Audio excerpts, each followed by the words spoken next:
Lily Adams was buried in Riverside's quiet cemetery, her life claimed by a killer who had terrorized the town for months. But just days after her funeral, she returned, alive, with haunting memories of a dark room, a cold figure, and a voice that was shockingly familiar. As the investigation into her miraculous survival deepened, the town discovered a chilling truth. The man they had trusted, Richard Hawke, had been living among them all along, hiding in plain sight as the town's worst nightmare. It was a typical summer afternoon in Riverside, the kind where the air felt thick with warmth and the buzz of crickets filled the silence. The sun hung lazily in the sky, casting long shadows across the quiet streets of the small town. For 8-year-old Lily Adams, it was another perfect day to play outside. She had spent the morning in her backyard chasing butterflies, collecting rocks, and enjoying the simple joys of childhood. Her mother had called her inside for lunch, but after she ate, Lily asked if she could go down to the river, a place she loved, where the water flowed lazily and the trees provided the perfect shade for a game of hide-and-seek with her imagination. Her mother, though concerned about how far she liked to wander, agreed. The riverbank was just a few blocks away, and Lily knew not to go past the small wooden bridge that crossed over to the other side.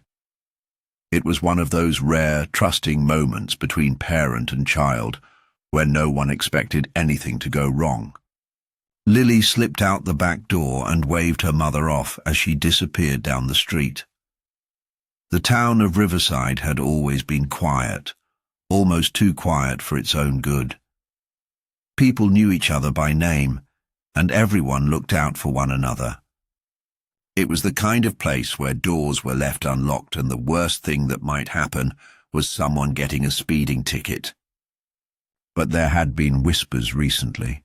Strange disappearances had been reported over the past few months, missing children to be specific.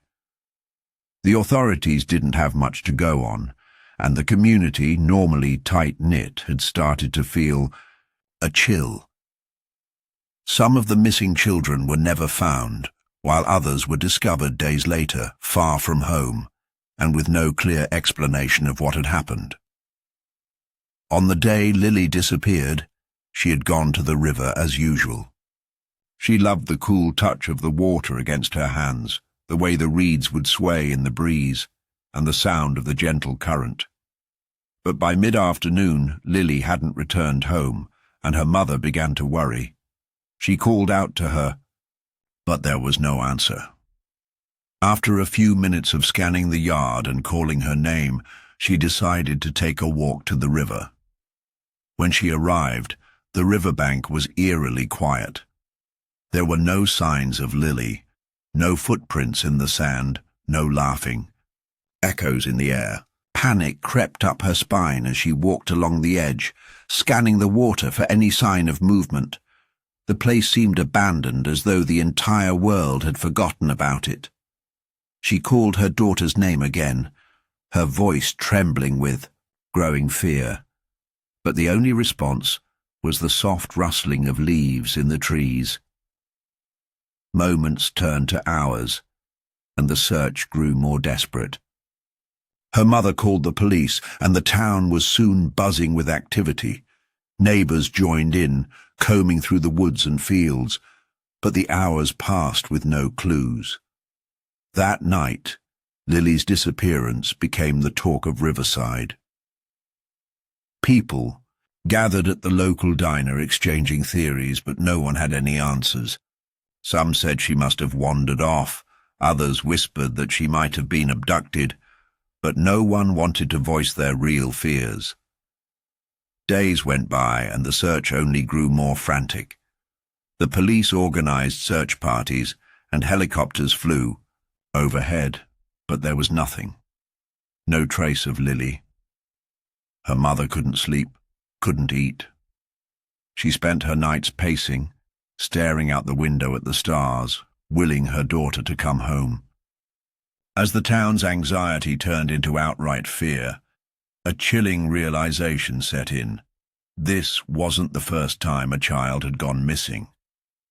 And Lily's disappearance was just one more in a string of unsettling cases. The town had become a place of whispers where even the brightest smiles seemed to hide a sense of dread. The search continued, but days stretched into weeks with no answers. The police began to piece together a haunting truth. There was something far darker at play in Riverside, something no one had anticipated. The fear in the town was no longer about finding Lily. It was about the truth no one wanted to acknowledge. A serial killer was on the loose, and the nightmare had just begun. Weeks passed with no new developments in the case of Lily's disappearance, but the desperation of her family only grew stronger. Her mother, once full of hope, had begun to lose that spark. Every day she would stand at the front door, eyes scanning the horizon as though waiting for a miracle, but nothing ever came. The house grew quieter, and the once bustling streets of Riverside seemed emptier, as if the town itself was holding its breath. The weight of uncertainty hung over everything. People went about their daily lives, but there was a constant undercurrent of fear, a gnawing sense that something was terribly wrong.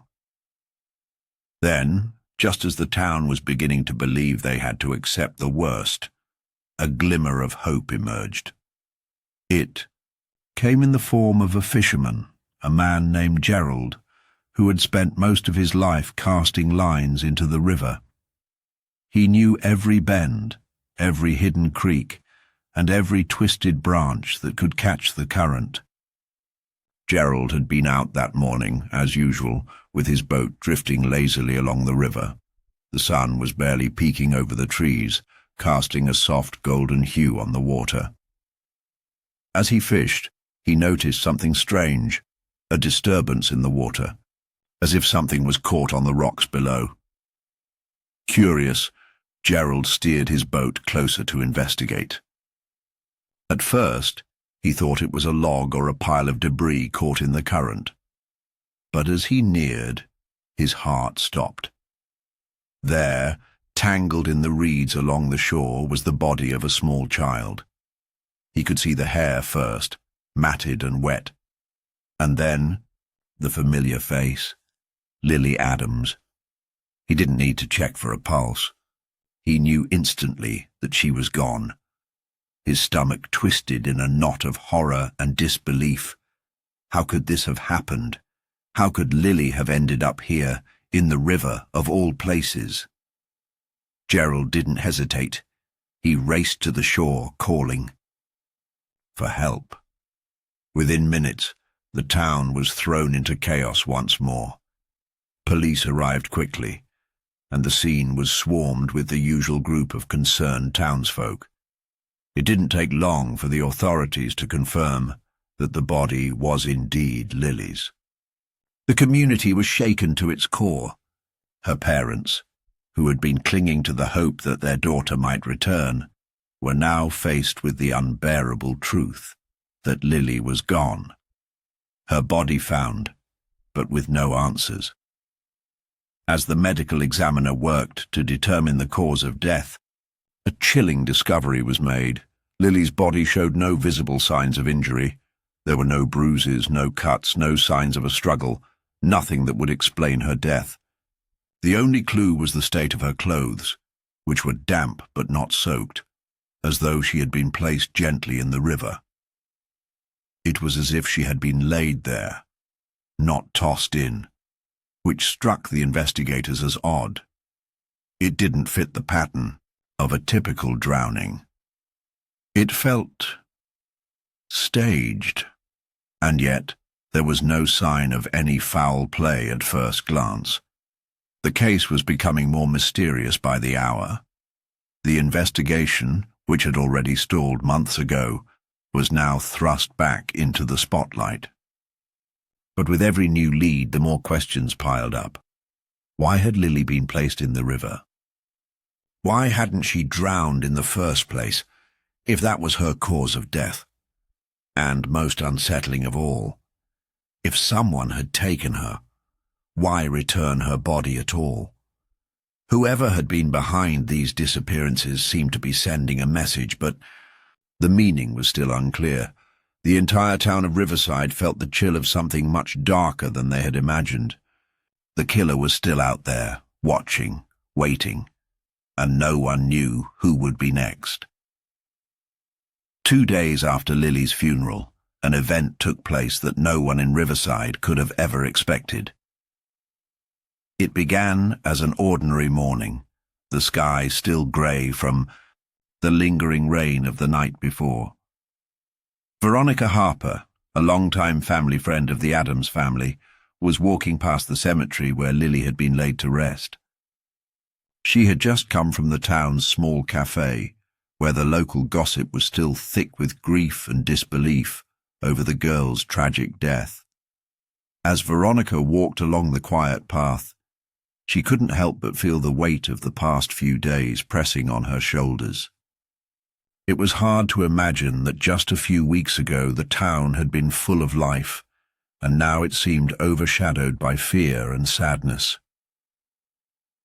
As she passed the cemetery gates, she noticed something that made her stop in her tracks. There, on the far side of the cemetery, she saw a figure, a small, hunched form standing near the edge of the gravestones. At first, Veronica thought it might be a child playing amongst the stones, but as she drew closer, her heart nearly stopped. It was Lily. Lily was standing there, her clothes dishevelled, her hair matted with dirt and leaves. She was pale and looked as though she had just crawled out of her grave. Veronica's breath caught in her throat, and a cold shiver ran down her spine. How was this possible? Lily was supposed to be dead. She had been buried just days before. Yet there she was, alive. Veronica screamed, rushing forward, calling the girl's name. Lily's head turned slowly, her eyes wide with confusion, as though she were just waking from a long, terrible dream. Her gaze was distant, unfocused, and it took a moment for her to even recognize Veronica. When she did, her expression shifted to one of pure terror. She took a hesitant step backward, as though trying to flee from something invisible. "Lily?" Veronica asked, her voice trembling with disbelief. "What are you doing here? You're supposed to be... You were... I don't understand." Lily's lips parted as if she were about to speak, but no words came out. Instead, she collapsed into Veronica's arms, shaking with fear. Her body was ice cold, her skin clammy and pale, but she was alive, breathing, shivering, and clinging to Veronica as though she were a lifeline. The sight of her, alive after being buried, left Veronica in stunned silence. She quickly helped the girl to her feet, and without another word, led her out of the cemetery. There was only one place they could go, the Adams house. It wasn't far, and the entire town seemed to hold its breath as they walked through the streets. News spread quickly, and by the time they arrived at Lily's home, the authorities had already been notified. Lily was taken to the hospital immediately, where doctors performed tests to confirm what everyone had been too afraid to believe. Somehow, Lily had survived. But the question remained: how? Her body showed no signs of injury or trauma, no explanation for how she could have ended up in the cemetery, or how she had even managed to escape. She wasn't just alive. She was different. There was a fear in her eyes, a haunted look that made the doctors uncomfortable. As Lily slowly regained her strength, Her memories started to come back in fragmented flashes. She spoke of a dark, damp room with no windows, and of a man she had seen watching her from the shadows. She remembered the feeling of cold metal against her skin, the smell of something rotten in the air, and the sound of footsteps echoing through the darkness. But beyond these vague images, Lily couldn't remember much more. The doctors and police were baffled. They had no idea how Lily could have survived, let alone how she had managed to escape. But there was one thing they knew for sure. Lily had come back from the dead, and her return was not just a miracle, it was a message. There was a darkness in Riverside that no one had yet uncovered, and Lily had become the key to exposing it. Though the town rejoiced in her return, a sense of dread began to settle over Riverside. The killer had taken one child, and now Lily was back, as if summoned from the grave. Everyone knew that the nightmare wasn't over. It had only just begun. And Lily, though alive, seemed to carry the weight of a truth that no one was ready to face. The serial killer was still out there. And Lily, whether she realized it or not, was the one person who could bring him to justice. As the days passed, Lily's recovery was both physical and mental, but it was clear that the toll of her ordeal was more than just the bruises on her skin. The trauma ran deep, evident in the way she flinched at sudden movements or the tightness in her eyes whenever she was alone for too long. Yet despite everything, she had a courage that shone through. Her memories, though fragmented, began to form a disturbing picture that no one could ignore.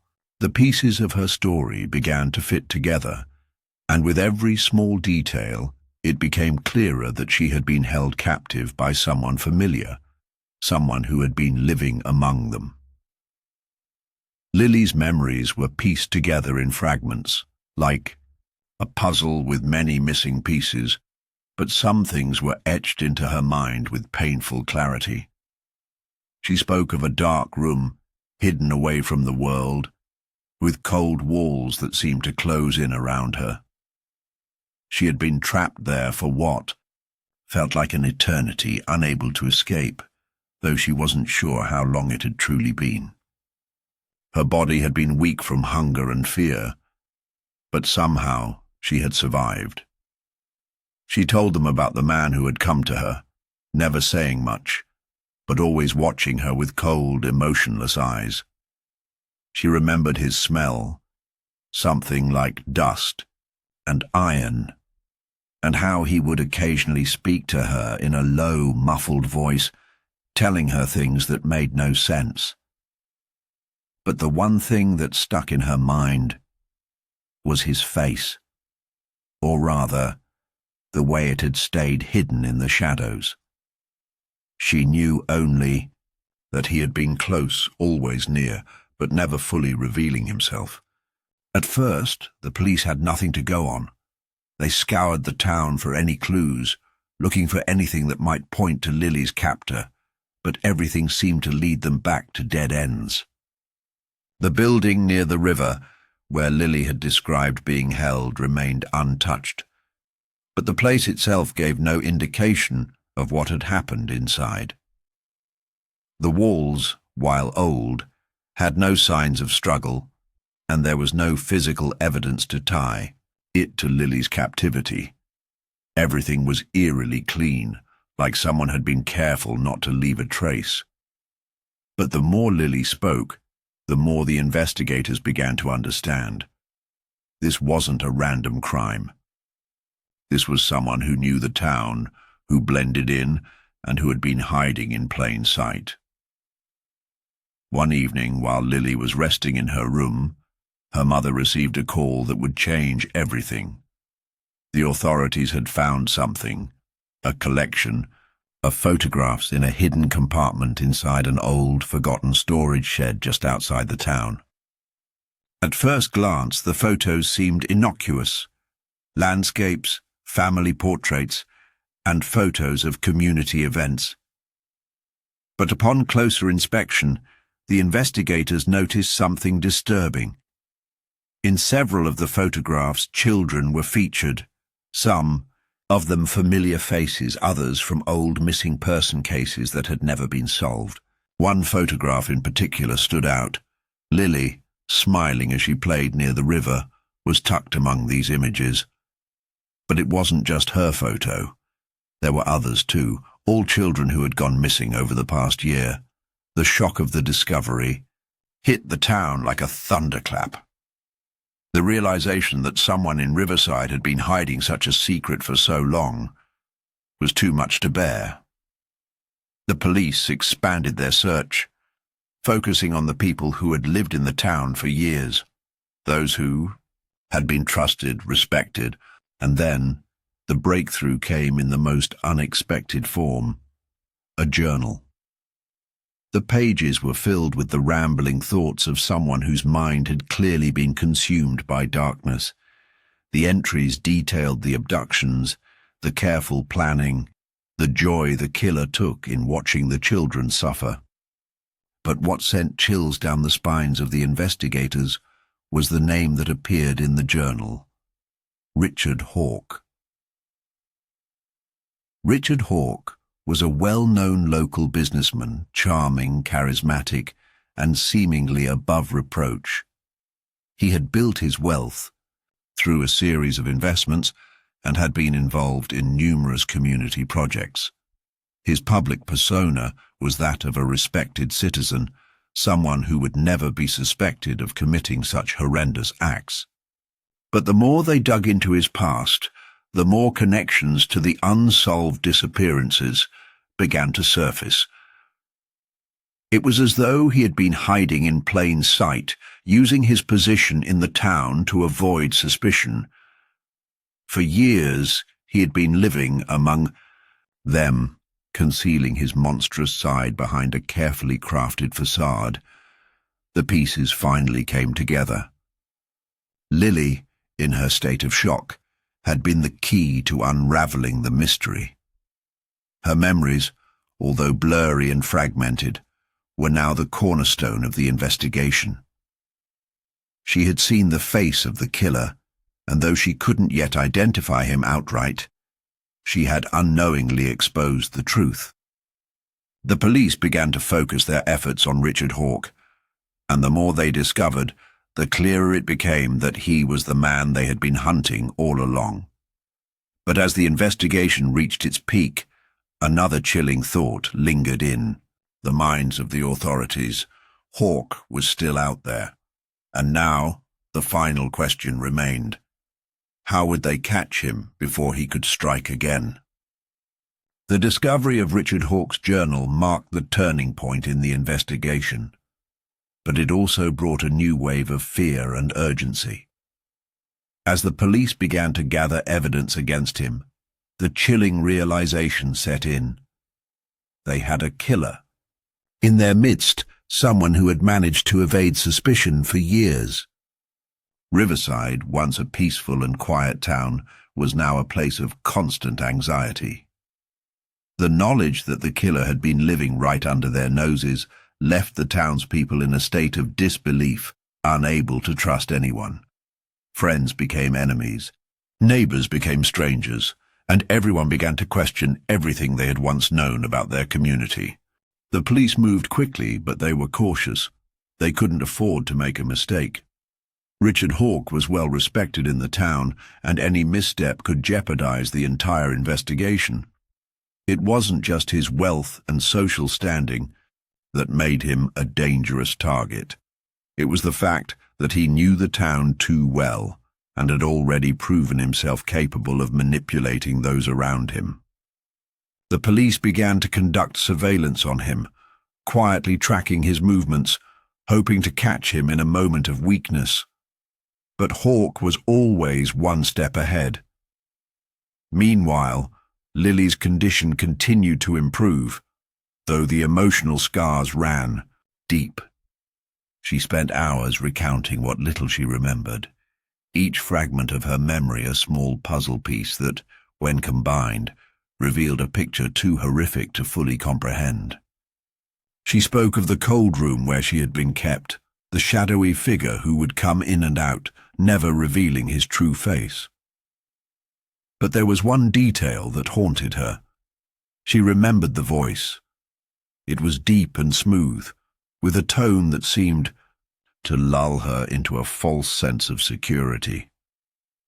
The voice had been familiar in a way she couldn't quite explain, and as she recalled more, she began to describe it in ways that made the investigator's heart sink.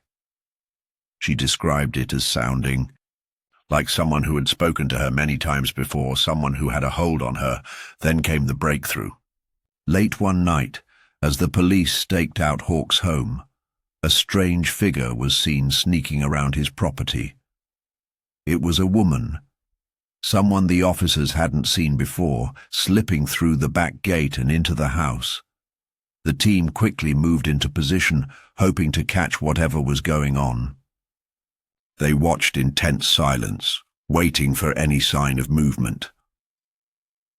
Hours passed before the woman finally emerged, her face partially obscured by a scarf.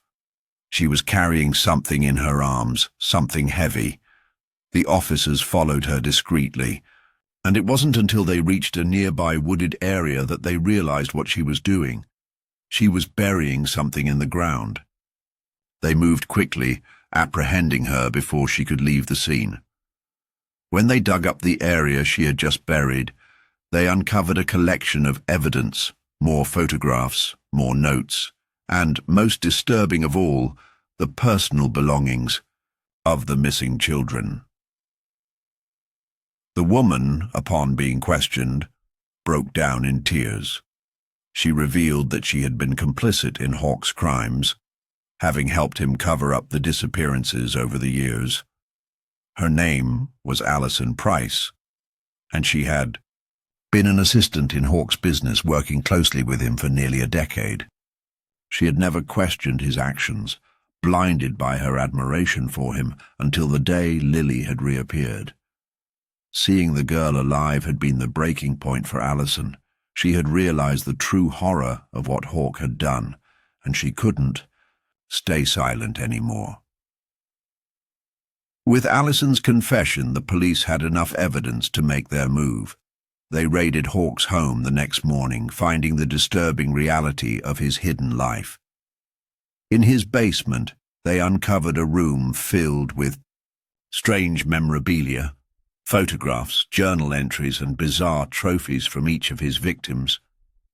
But perhaps the most chilling discovery was the strange altar he had built in the center of the room, a grim shrine to his twisted obsession with control and power. The arrest of Richard Hawke sent shockwaves through the town. For weeks, the town was consumed by a mixture of relief and horror. The killer was finally in custody, but the knowledge of his crimes left the community reeling. Riverside, once a haven of safety and trust, would never be the same again. Lily, despite the horrors she had endured, had become a symbol of survival. Her strength in the face of unimaginable fear had given the town hope. But the scars of what she had witnessed would stay with her forever. She had faced death and returned, not as a victim, but as a survivor who had exposed the dark truth hidden beneath the surface of her once innocent town. In the end, Richard Hawke's trial was swift and brutal. He was convicted of multiple counts of abduction, murder, and child endangerment. His sentence was severe, and the town was left to pick up the pieces of its broken past. But in the midst of the pain, there was a small sense of closure. The killer was behind bars, and the town of Riverside, though forever scarred, began to heal. Lily's story had ended with justice, but her journey of recovery was just beginning. The town would remember her, not just as the girl who came back from the dead, but as the one who had saved them all.